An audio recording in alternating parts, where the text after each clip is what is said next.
Welcome to the REI Foundation Podcast, where we cover all the steps and strategies to make your real estate dreams a reality. Now your hosts, Jason and Peely. Hi, everybody. Welcome again to the REI Foundation Podcast with Jason and Peely. So today we welcome the awesome Nathan Tabor. Welcome, Nathan. Hey, it's good to be here with you. Thanks for that opening of being awesome. Well, you're awesome. I mean, Jason's going to tell us all about you. Yeah, so a quick intro on Nathan. He has built a life helping others and improving lives. And throughout his own experience and life, Nathan has acquired an incredible ability to solve problems, develop game plans, and create real and lasting results in both his personal and professional life. He successfully founded and operated more than 2 dozen businesses. Wow, since 1999, grossing over 100 million in sales. Awesome. His experience spans the areas of commercial real estate acquisition and redevelopment, automobile sales, direct product sales, web-based marketing, and strategic partnership facilitation. He's had amazing successes and epic failures, as all of us have, and learned more from his failures than his successes. After years of struggling to keep up with all the balls in the air, he learned that there are laws and processes that, when implemented, will deliver the desired results. And over the years, his companies have been honored in many awards and rankings. That's enough. Yeah. You see where we're going. Well, he's got more. You can look at his website. He's got more you can imagine from there. But Nathan, Awesome. welcome to the show. We're excited to have you and just get back into. We got so many different directions we can go. But since this is the REI Foundation podcast, we're going to start with just a simple question. How did you get started in real estate? So it's an interesting story. Before getting involved in the multifamily side, I had only ever purchased 2 homes. My first home, and I sold it and bought the home we're currently in. And I used to run a buy, pay here car lot. You know what that is? It's for people with bad credit or no credit, or someone who doesn't want a car to show up on their credit, so they come and buy. We're essentially the bank, 500 down, 1,000 down. And in 2006, we were sitting in there, and a gentleman walks in, and I didn't know him. No one in the office knew him. And he said, I just thought I'd stop by here. I have an 18-unit complex for sale that if I can't sell it, the bank's going to take it back from me in, I think it was like 45 or 60 days. And so he left me a packet. I like numbers. I like businesses. Kind of when you learn how to run a business, there's certain things that you do. So then you can plug almost any business into it. So it doesn't matter what product you're selling. It just matters that you run it right by these. So I was like, well, I look at the numbers. I look at them. I was like, that's interesting. I grew up, my dad was a painter, and we had done some construction work. So I know how to build things and do some electrical work and all that. But I had never flipped a house. I had never flipped an apartment. Really had never even considered real estate until that packet landed on my desk. And so I took it, I reworked some of it, and I sent it to one of the bankers that we had worked with for 10 years. I used to own a soy company with my brother. And they came back and said no. I was like, well, why? Well, that's not our market. We don't do, deferred maintenance and high occupancy apartments. It's like, oh, okay. So it's like, learning some of the terms now. It's like, oh, I never even thought about that. So I went to a second bank, third, fourth, and fifth bank, and they all said no. So all the banks I had worked with, I had literally ran through millions of dollars of gross, netting out different monies, but all of them said no. And I was like, well, this is a really good deal. So finally, the fifth banker said, we'll go see this gentleman named Jack Smith over at a small community bank. So I called up Jack, and I could tell from his voice, he was a little older. So I said, Jack, I'd like to come see you. I got this deal. He said, well, you come see me, and he said, I want you to bring 2 things. I was like, okay, what do you want? He said, bring 1 year tax return and bring your wife. I was like, nothing against my wife. I mean, she's way smarter and way better looking than I am. So, it was like, okay, well, so we went in, and I got this 18 unit, I got the packet, I got all my numbers set, there in front of me, and he kind of looks at them for a second, and reads through them, and he says, okay, and he asks us like 10 personal questions. How's your marriage? How's life? And then Feely and Jason, he just turns. I can't turn too much. I did take my neck brace off. I've had neck surgery. But he turns around and puts his back to me and my wife. And I'm looking at my wife going like, what do we do? I mean,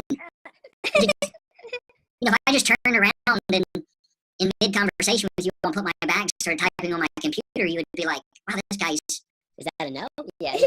What's up? What's up? So he types, and about 3 minutes later, he turns around and hands me a letter and says, okay, 100% financing, 100% renovation, we can close within 30 days. What? Wow. I was like, wow, that's incredible. Now, this is 2006. I don't know of any bank out there that does 100% renovation Yeah. loan. I don't care if it's $50,000 or 5,000 or 5 million. I don't know of anyone that does financing like that. Well, that is remarkable. I was going to say, can I have his number? Because I love those terms. Those terms, exactly. Unfortunately, I did deals with him later, and I didn't have those same terms. Yeah. This is really cool. I'll make it quick. So, bought that complex. 32, 33 days later, I closed the 12 unit right behind it. So, it originally was built, it was a 30 unit, and then it was split. And went back to Jack and said, hey, this guy wants to sell. And so he gave me 100% finance, 100% renovation. So I had 30 units sitting at the dead end of the street. From the point that I closed the first deal and renovated and started leasing up the property, I sold it in 8.5 months. Wow. I made a little over $250,000 off my first deal. Incredible. Wow. The thing is, I did not know what I was doing. Yeah, I have a bunch of questions just listening to what you're saying here. First, it's amazing. Everybody's looking for off-market deals. That's all you hear these days. And you have the guy just walk into your place. So I guess selling product and seeing that you're open to buy and be open opportunity for other people will spawn other opportunities. I would guess, right? Yeah, and and in that too, if you're told no by the first person, don't quit. Too many people get into real estate or really just in life, and they are passionate about something and they want to do it. They want to do real estate. They want to learn and they know everything. And they go to someone to raise private money, or they go to the bank and they're told no, and they go home kind of like with a little puppy dog, down like this with their tail between their legs, going, well, nobody believes in me. No, one person said no. Just one. I mean, how many other people are there? So keep doing what you want to do. Don't step back and quit because it's hard or someone says no. And so when you were looking at this deal, right, and you said two things that stuck out to me. Well, at the end you said you didn't know what you were doing, but prior to that you said you had the paper and the packet and you reworked it because you knew it was a good deal. Well, without knowing what you're doing, what stood out to you, and how did you know what to rework? Well, so just looking at, he wanted, like $60,000 for a 18-unit complex that was renting for $500 a month. So I just ran my numbers on what would be the debt load, what would that cost versus what it was bringing in. And so you'll appreciate this. The day I closed, that I sold the complex after 8.5 months, I had an event at a friend's house who had developed Food Lion shopping centers. Y'all don't have Food Lion up north, but Food Lion in the south, 40 years ago up till the last, even now, was one of the most prominent food chains. She's a very successful lady.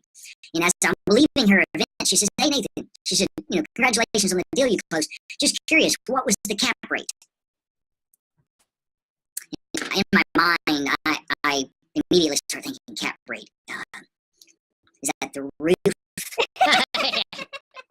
Where those little vents are? In about 15 seconds into it, she realizes that I'm trying to come up with the best answer I can. And she said, please tell me you didn't go by $500,000 in debt. Even though it was 100% financing, I still had a personal guarantee. Please tell me you didn't do that without knowing what a cap rate is. And I was like, I don't know what a cap rate is, so I'm going to have to go. You're making me cry. I'm going to have to go figure out what it is. So I do not suggest to anyone that they try real estate or anything that way. Understand what you're doing. Hindsight on that one. But the second deal got me bad because, I'm riding high on this, hey, I did this great, and I buy a complex, and it wasn't zoned properly, but my attorney, the surveyor, everyone said it was grandfathered in. And what I learned real quick is if you're going to be in real estate, you better know what you're doing in the niche that you're in. So that second deal, I lost $150,000 in 18 months because when I went to pull my building permits to renovate, the permit department said, oh, your setback, the distance between two buildings, since you're not grandfathered in, is 15 feet too short. I was like, well, what do you mean? Well, you got to tear down half of your building, or you've got to buy the other building from another person so you can cure the setback. Now, the second deal, I'm thinking, wow, so I go to the title insurance company and file a claim. They deny it. So now I'm sitting with a complex that I'm paying monthly on. And, at the time, I didn't know in 18 months I was going to be able to finally square it away. But, if I tell people when I go out and talk and do, webinars and podcasts and things like that, always call the zoning department. I don't care if it's a single family home. I don't care if it's a trailer on 30 acres sitting in the middle of it, or a strip mall or multifamily. If you don't call the zoning department and get a letter on their letterhead signed by them saying that this plat and this number and this address is grandfathered to this 10-unit complex or this strip mall, don't be surprised after you buy it that what your broker, attorney, and everyone said is not accurate. And even if you go to the zoning department and they verbally tell you that Right. you can do this, Yep. because we're dealing with that right now, Mm-hmm. unless you get it actually in black and white, you're Yeah. Hey, what that verbal information in $5 will get you? Ready to hear. A cup of expensive coffee. It's true. yes, It's yes. true. But the thing is, okay, so you had one explosively amazing deal, your first deal, and you had one not so much after it. But the key takeaway for our listeners in this, and please take this away from this story, is that Nathan took action. Not knowing what he didn't know, he still took action. He's an entrepreneur at heart. He's a business owner at heart. So he knew what he knew, and he knew numbers, and he knew it was a good deal. But the second one, you didn't know with the zoning, but you took action. That's the huge part, and we love that. Yeah. Go ahead, Jason. No, it just seems to be a common theme is that everybody's waiting to know everything, but in this business, it constantly evolves, and you never know every question, right? So now you know that question. It's probably saved you millions of dollars now over the years, just asking that question just because of that. So it may have hurt then, but now culminating to it, you've probably been able to capitalize it off it too by now realizing zoning options that were available that maybe you didn't even know were warranted for the property today. Oh yeah. I mean, and that's that. Kind of don't let not knowing hold you back, because I still don't know everything about real estate, and I don't think you can ever know everything about real estate, even in the niche. If you're in a niche, you can try to find out everything and do your due diligence and do everything like that, but that fear of taking that step keeps 99% of people out of the game. Great. They'll go to seminars, they'll listen to your podcast, they'll do everything. They'll spend, I talked to a guy the other day, he spent $80,000 in the last 15 years of going to real estate, educational, online, offline, paying consultants and coaches. And I said, man, that is a ton of money to invest in real estate education. How many deals have you done? You know what he said? 0. Yep. I was afraid of that. Yep. Like, why would you spend $80,000. So I told him, look, I'll, for the next, year, I'll give you a discount of 50% and only charge you 40 and help you actually do a deal. Yeah, that's right. Yes. That's right. Oh People, my the comfort of going to, or just learning or education, it can be a point where you can find comfort in it. But this business, you have to put yourself into uncomfortable positions at that point to be able to take that point. Because you're going to be into the unknown. It's just happened, but this isn't magic. Everybody owns a home at some point. There's people living everywhere. This is not magic out there, everyone. So we all can do this. It was Peely and I figured it out. So that's what he said. So yeah, we can figure it out. We're pretty confident you're going to be okay too. So what? But you all make mistakes as well, right? I mean, Exactly. All the time. You don't mean to. Yeah. But you get in situations where you do something and then you learn from it. It's a reactionary business. You try and prepare yourself for as much as you can, and each time you act, hopefully it falls in line, but most likely maybe you'll be 90% on, maybe you'll be 60% on, you course correct for the rest. Exactly. And there's no failures or mistakes. It's all lessons learned. As long as you learn the lesson, and go from there. So, what do you typically tell people you do when they ask you? I tell them I do whatever my wife tells me to do. Good answer. I've been married for almost 15 years. And I learned that, you can be happy or you can be right in my relationship and your relationship as well. So I just decided I needed to be happy. I'm not joking per se. I do with my wife.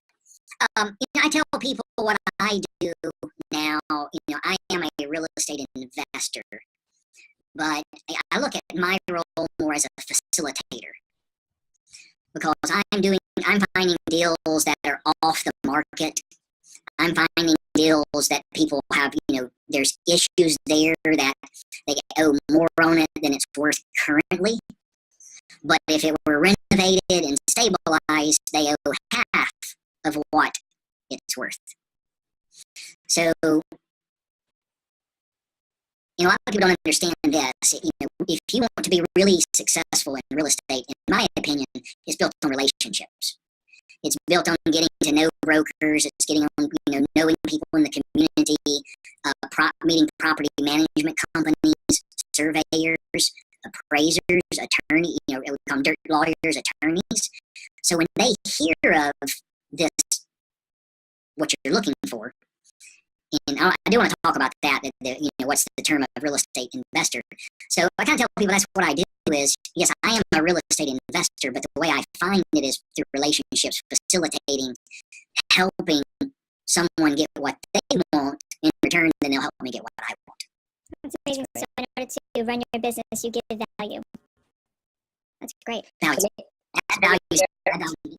A new investor, and you're just trying to create these relationships. Maybe you haven't had the track record that you have over the course of the last years. How would you approach this as a new investor to open the door to a lawyer, an accountant, a cost segregation person? Yeah. The most important is defining your niche. So a lot of new investors that I meet, and some investors that have been around for a while but haven't done very well, is if you walk into Baskin-Robbins, an ice cream store, and say, I would like a scoop of ice cream, what are they going to say back to you? What kind? What flavor? How many scoops? You want it in a cup, a cone, waffle? Most people go out and say, well, I'm a real estate investor. Okay, raw dirt, commercial, residential, flipper, keeping, south side of town, north side of town, out of state. So if you want to be a real estate investor, what are you a real estate investor in? My real estate investing is high deferred maintenance, high occupancy, classy, within 30 to 45 miles of Winston-Salem, North Carolina. So when I am talking to a banker, a broker, whoever, and they say, what are you looking for? I tell them exactly what I'm looking for. Because if you email a broker, commercial broker, and say, I'm a real estate investor, if you find any good deals, send them to me. They're never going to email you. They might say, oh, thanks for the email, but they're not going to email you because what kind of good deal are you looking for? And so I think that holds a lot of people back, both in finding deals and finding investors. Because if you go to an investor and say, well, I just want to be, will you invest $50,000 with me? Most likely, and it's probably a family member, most likely the answer is no. But in investing, if you go to that family member or a friend or business associate and say, I've identified this area, there's a lot of houses or there's a lot of duplexes or apartments, and with a $50,000 investment or $10,000 or $100,000, we can do this, this, and this. Versus going to them and saying, I just want to be a real estate investor. Which one are you going to get more from? Yep. I agree. And so I think that's the most important. If someone is listening to this and getting started, what type of real estate do you want to do? Now, that doesn't mean that you have to do that for the rest of your life, but that's where you have to start. I mean, people all the time, I want to have a $20 million portfolio in the next 10 years. Well, how much do you have right now? Oh, I don't have anything. Well, go get a $50,000 house.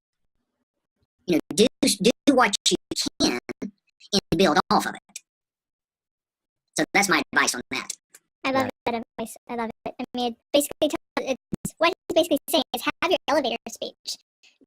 Have one. Like it can change and it will change, but have something to tell your investors. Have something to tell your friends and family members. Have something to tell the world, because you should be talking to people on a constant basis about what you're doing, because you never know where a deal, an investor, or anything that can help you will come from. So you should have this information on the top of your head. Like, for instance, Jason, what kind of investor are you? So, multifamily investor. We invest in 75 to 150 units in Louisville, Kentucky, BC assets, and the same kind of parameters. We're just trying to be specific because we've found that if you're outside of that realm, well, yeah, it's. I was thinking, Keely and I worked in the bar industry a long time ago, and we used to work in this crazy bar where thousands of people would come literally daily, and we would have a lot of out-of-towners, a lot of people from Europe come over and just say, I want a beer. And so at this point, we just started we just give them a beer. By the time it was so crazy, they just go through the entire station what beer was, just give them a beer, because they didn't care which ones. Okay, here's your beer. You hopefully got them the most expensive one, right? Yeah, that's what you do. Yep. So yeah, you're pushing I would just pour the Coors Light. Oh yeah, whatever's available at that point. Hand reach. Yep, 7 deep at a bar. Well, another day for that. But let's go to where you're focused on today. We talked about where your niche is. How does your business look today? Yourself, your team. Yeah. So I am at heart a flipper. So in the area I am in right now, the market is really high. And I've been doing this for 11 years now, and I've seen this happen now. This is the fourth time. So when the stock market goes up and money starts being made in an economy like we have today, investors from the New York, New Jersey, Florida, California, and some from other areas start coming into the South and buying properties for, in my opinion, prices that can never hold. Then when the economy starts going back down and they realize really where they are and what's going on, they dump the property. So where I am right now is I'm consulting on various deals. I'm still looking, but I go in and I look at a property that's worth at most $15,000 a door, because by the time you put 12 in it, you got 27 in it, and it's worth 34 on its best day. So I'm willing to pay 15, and somebody's coming in and paying 32 for that door, and they still have to renovate. I can't compete with those numbers because it's not going to work. So, but it will come back down. If it holds the way it has, it will come back down, and then they'll sell those properties for 15, 16, 18, 20 a door, and there's been some work done on them. So I do currently have, I got 3 complexes that I have in a Fannie Mae non-recourse properties, about 166 units. But they are all under contract to sell. So, I buy them, I renovate them. When I buy a property, the day I close on a property, I list it on LoopNet for sale. And I say, this is where I am on this. Once these renovations are finished, this is the price. Once it gets to 50% occupancy and pay, this is 60, 70, 80. And so, some I've sold a month after I bought it. Some I've sold 2 years after I bought it. But it gets to a point where once I get the property stabilized, I'll switch it over into a Fannie Mae non-recourse note because I get better protection, I get better rates, better payments, and then I don't have to sell the property, and I'll keep it and cash flow it until the economy goes up like it has now, and then I'll sell it. So when you're looking at the market cycle, you've been through now 4. What's a telltale sign for you besides just prices dropping on people trying to maybe dump something that they've overpaid for? What's some other telltale signs you can see for a market starting to go down? For me, this is going to be really weird, but we have a John Deere Hitachi plant 2 miles from my house, and they build those big earth movers. The big, I don't know what you call it, got the big claw on them, and they move 6 feet of dirt at one time and dig down. What are those called? I played with them, the Tonka toys growing up. Excavators. Yeah, that's it. So every time the economy has gone down, that lot starts slowing down as how many they have. Like right now, their lot is packed. They got them stacked on top of each other. They've got them everywhere. They can't even make them fast enough. They got trucks in and out there all the time. In 2007 and 8, they had 4 of them on their lot. So big, empty. And I was like, that's weird. Why are they not? And then you saw. So that's one of my indicators is just watching that, because the other way you can watch it is new construction. You can also see it in your building and permit department. If you want to know what's going on in your local economy, go down to the building inspections and look at how many projects they have on their table that they're inspecting currently. In 2008, 9, and 10, in Forsyth County, there were 0 permits applied for housing developments. Right now, down at that same building department, they've brought in 3 or 4 of the guys that have retired and working 2 or 3, 4 days a week because they can't keep up.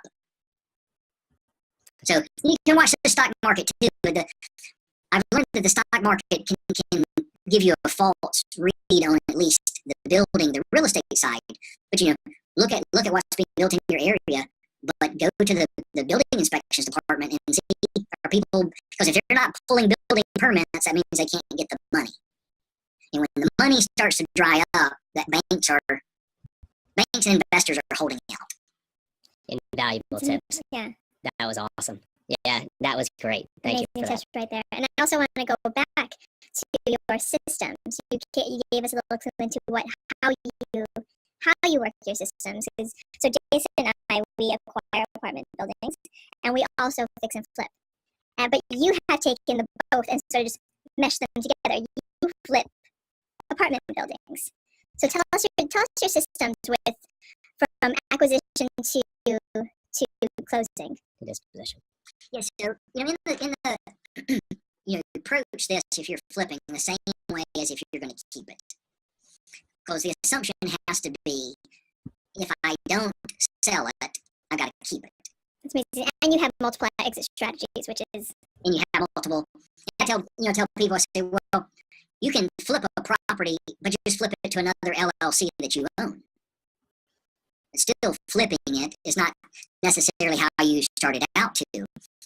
But, I think this is hopefully common knowledge amongst, at least on the flipping side. You make your money when you buy the property, not when you sell it.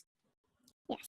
Because if you don't buy it right, and you don't do your due diligence right, I meet people all the time, I can get this rent up to $1,000 a month, so I can pay this much. And it's like, well, what's the average complex in that area renting for?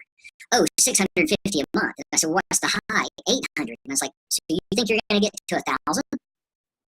No one in the area is even close to 1,000. So you're literally making up numbers to make this deal work. And if they don't listen to that, in 3 months, 6 months, 9 months, they're going to be sorely disappointed because they're going to be renting those units for 650 to maybe 750. Okay. So the process for me is when I look at a complex, I run my numbers kind of backwards. I say, what's the most this complex could be worth? Conservative numbers. So we'll say 2 million. Well, how much then am I going to owe in taxes, brokerage fees, any of those that's going to have to come out? And I subtract that from the 2 million. Well, then I say, how much renovations need to be done? And whatever my renovation number, and I will talk about some due diligence to make sure you get the right renovation, subtract the renovation number, subtract your profit. How much do you want to make off of this? And I try to make at least 20% off a deal. So if we got a complex that's 2 million, it's going to be 100,000 in taxes and brokerage fees, 500,000 in renovations, and 400,000 of profit. I can't pay more than $1 million for that complex. Because if I do, the only thing I'm going to cut into is my profit. Because renovation is not going to change and fees aren't going to change.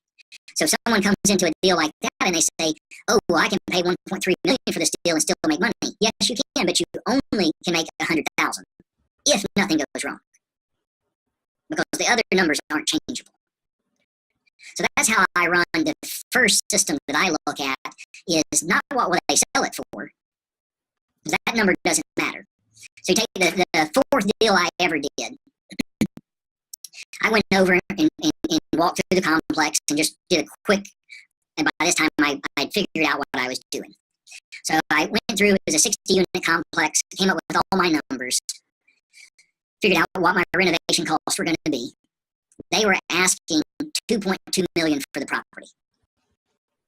The property on its best day was worth $2.6 million.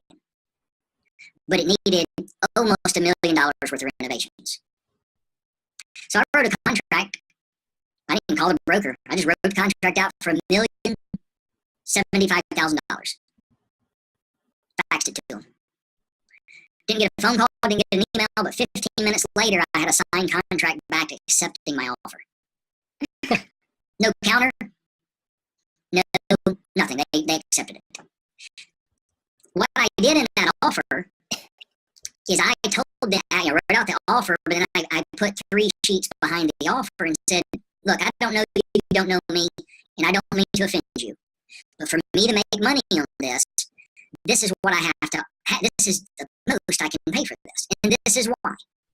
And I gave them a detailed sheet of all the expenses that I was going to incur to get this property back up to a rentable rate. And so I had it all detailed, how much the roof was going to cost, how much the windows were going to cost, how much the parking lots were going to cost, how much the renovations per unit, all that. So I explained to them, and they took it. So if you're going to cut someone's legs, if you smell blood in the water, right? Be nice to them. Obviously, you're not trying to be rude, but tell them, give them in writing why you're offering them $100,000 for their $300,000 property. Because then it gives them something tangible that they can look at and say, you know what, this is right. Yeah. And then they have to make a decision: do they want to sell it for $100,000, or try to get someone that comes along who doesn't know what they're doing to pay them more money?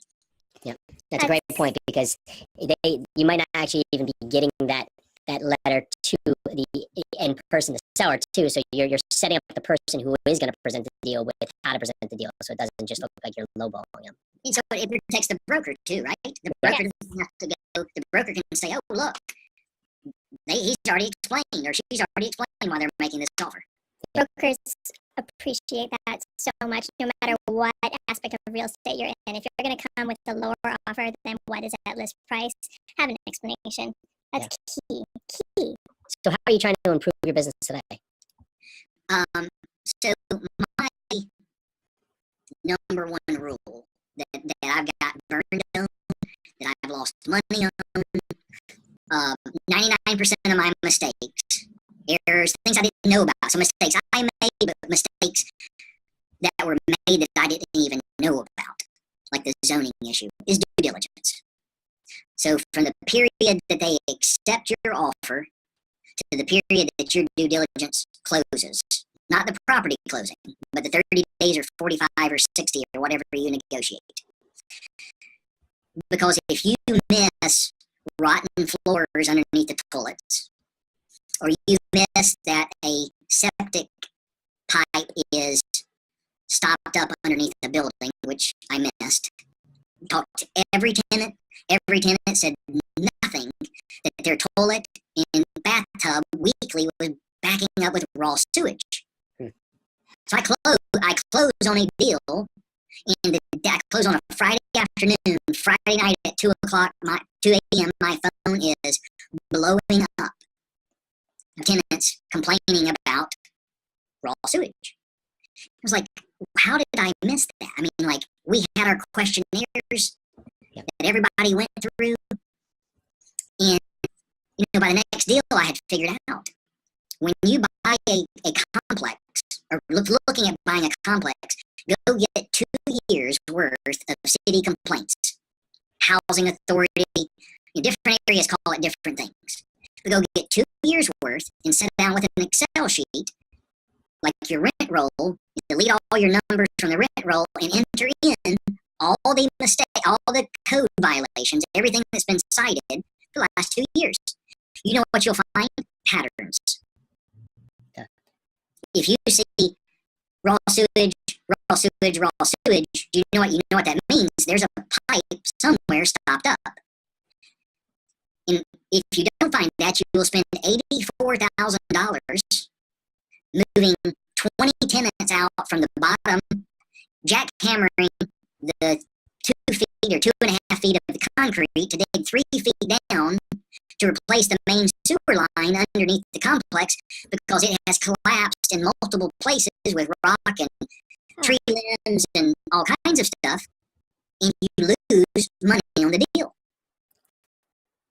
So, I found ways like electricity. If there's a unit that doesn't have power on, assume that you're going to have to replace the breaker box, all the wiring, and the outside meter box in the line to where it comes in. Then, if the owner can tell you and show you that that's not an issue, then you can subtract it. But if you can't verify it, either the owner's going to pay for it because you're going to ask for a reduction in price, or who else can pay for it? The only other person to pay for it is you. Yes. So if you look out, do you use property manager since you have such a short hold, or is all the emphasis based on what you're doing with your team? I have team members that come in and work with me. If I end up keeping a property long term, I'll put it into a third party management company. On the short term, I have the folks that work with me that go in to help reestablish these communities. Sometimes we go in and we have to evict everyone, and that's hard. That's when you get into buying a property, but you just know there's no way to turn the community, the people in the units around. It's just too much. Sometimes I plan on, even if a complex is 80% occupied, but every time you drive up there, there's not just a little bit of trash. There's trash everywhere, and there's tags on the sides of the building, and windows are broken, and doors are kicked in, and there's broken down cars. There's no renovation you can do that's going to change that. Yeah. Great. You've got to go in and make the hard choice to help replace those people. And if they won't move on their own, then you have to evict them. Yeah. Here's real quick, here's something that you always, these are always things learn. Like, if you're looking at buying a property, the first thing you want to tell an owner up front is, do not run out and get everyone to sign a 12-month lease. Don't do that. Please, because that happened to me one time. A guy runs out and gets everybody to sign a new 12-month lease for the rent rate that he was currently charging.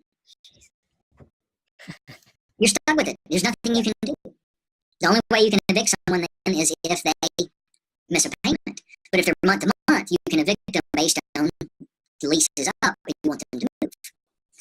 So, those are the things like, when you start dealing with due diligence, there are like 3 or 4, 5 dozen things that you really need to make sure you know, and that you know them well, or at least have a checklist. I can't remember all of this stuff all the time. So, I got a due diligence checklist that I go through to make sure. Rent rolls. Have you ever bought a complex that the rent roll said it was collecting this much money, only to buy it and find out that it wasn't collecting as much on the rent roll? Yes.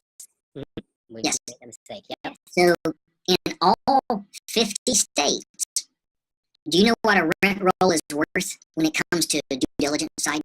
Even the verified, signed by an accountant, signed by the property manager.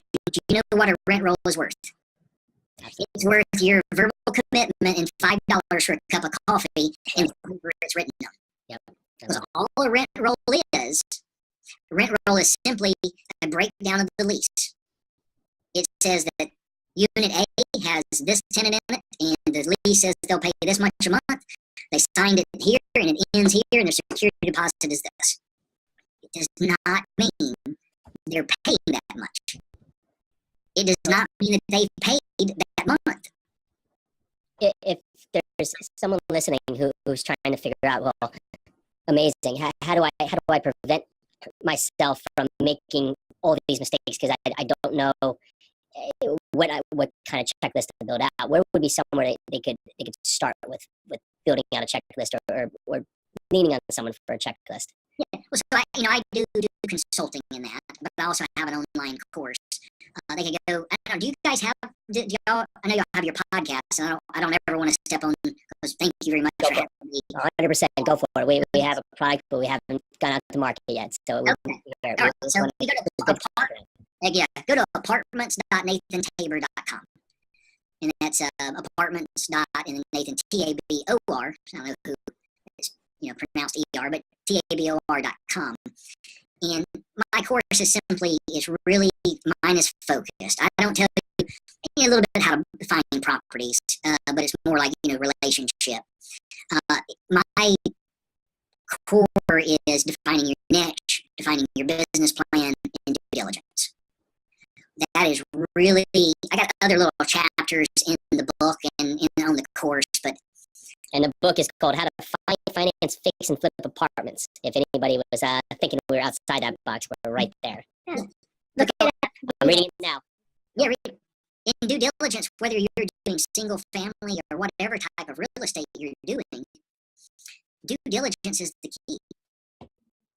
Especially in the South, you go to buy raw land in the South, you need to know if there's a dump from 30 years ago where a construction guy was looking at 53 acres, and right in the middle of the 53 acres had been a construction dump. Tires, cement blocks, wood, but it had not been disclosed. We just happened, it was like, what's that weird mound there? And a 80-year-old neighbor walked over and said, oh, you better be careful. Okay. How would you even know that? You wouldn't unless you happen to have that 80-year-old neighbor walk by. Well, so then you could look around the property. But you're looking at a multifamily, what you all do, who owns the mailboxes? Who owns the fire hydrants? The assumption is that fire hydrants are owned by the town or municipality or whoever's running that area, and that is unfortunately not true. Yeah, never assume. Yeah, fire hydrants on private property are the responsibility of the property owner.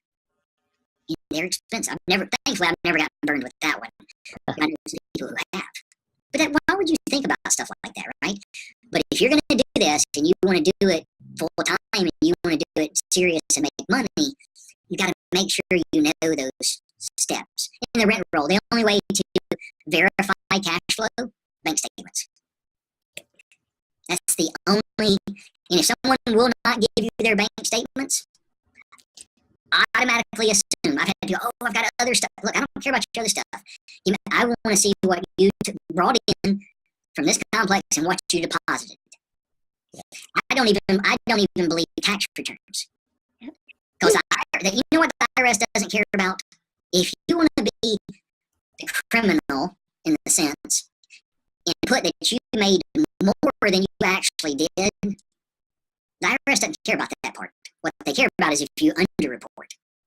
So if a complex is bringing in 50,000, but they reported that they collected 100,000, so they can keep in line with their rent roll, you still can't verify. The only way you can verify cash flow is through bank statements.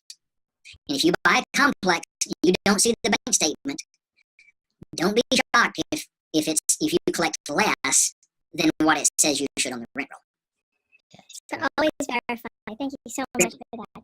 So before we let you go, we have 4 more questions we'd like to ask. So what is your why? What is my why? My why today for me at 44 is helping people understand, the process of the investing, how to flip, but really understanding just the process of kind of like the work-life balance. Like if your desire is only to make money, it's not going to end well for you. Been there, done that, got the t-shirt, got the scars. Money can be a motive, right?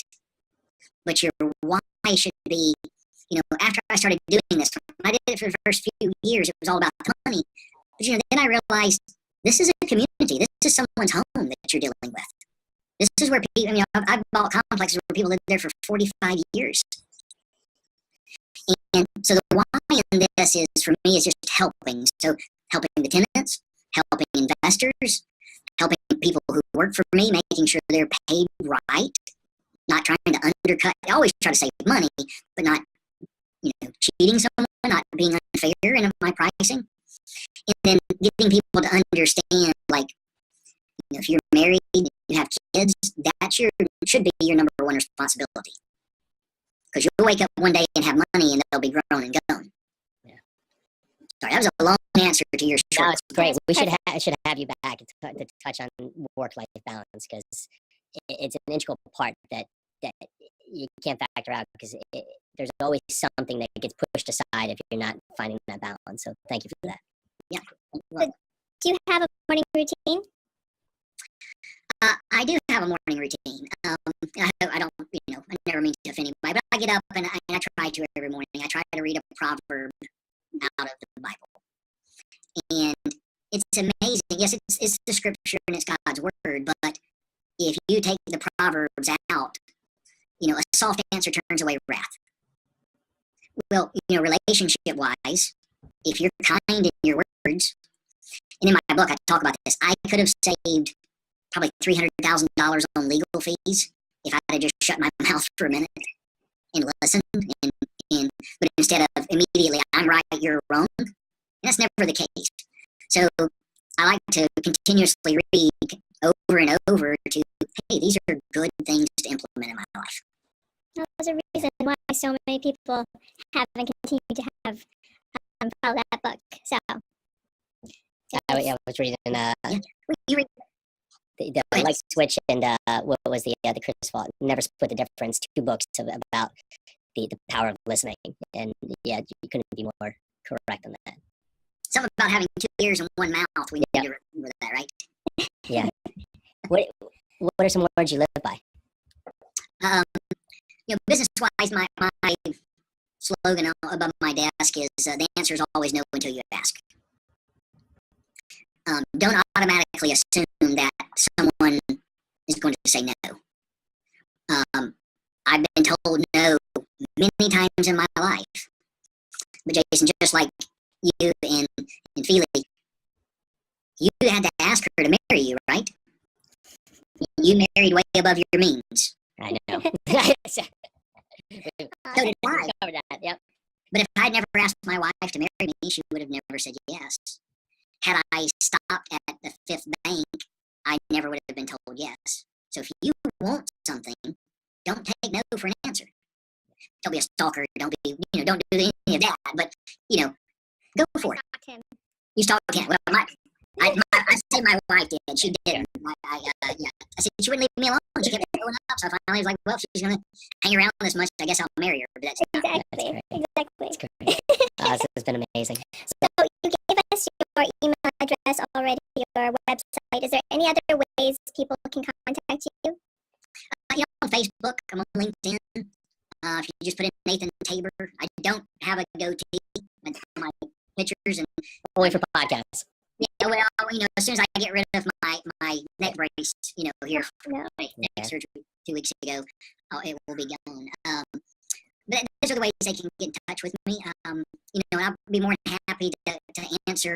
I do a free 30-minute phone call just to talk with people, find out where they are. What most people have really in their mind is a big challenge, but it's really a small one. Yeah. And if you can help them just connect one dot to another, and if they'll do it, they can get started. I appreciate you all having me on here on your show, and I appreciate the time. Does the announcement you shared with me beforehand, is your podcast? I don't know that yet. I don't know if we've talked about it yet, but yeah, sure. I think we sort of talked about it. Can I be the one to tell Go everyone? for it. We love it. Please, Congratulations on the coming child. Thank you. I hope that it is healthy, and that during this time you guys don't kill each other. And Or my pregnancy brain doesn't your pregnancy kill brain myself. doesn't kick in. And, congratulations on the child. When you're 20 weeks, so I don't have that figured out in the month. July. Yep. July. So we'll have a July, August, and September baby. So it's going to be a busy summer. Yeah. Well, I was born August the 29th, so if you could hold off to that in my honor, just We'll talk to the baby and see what they think about that. Well, Nathan, incredible. Thank you so much. Jason, thank you very much. Appreciate it. Well, this is the REI Foundation podcast with Jason Peely. Thank you again so much to Nathan Tabor for being on our show, and thank you to you all for listening. We're so grateful. Have a good one. Bye now. Thanks for tuning into the REI Foundation podcast. Check back next time for more awesome tips and strategies to launch your new you in real estate.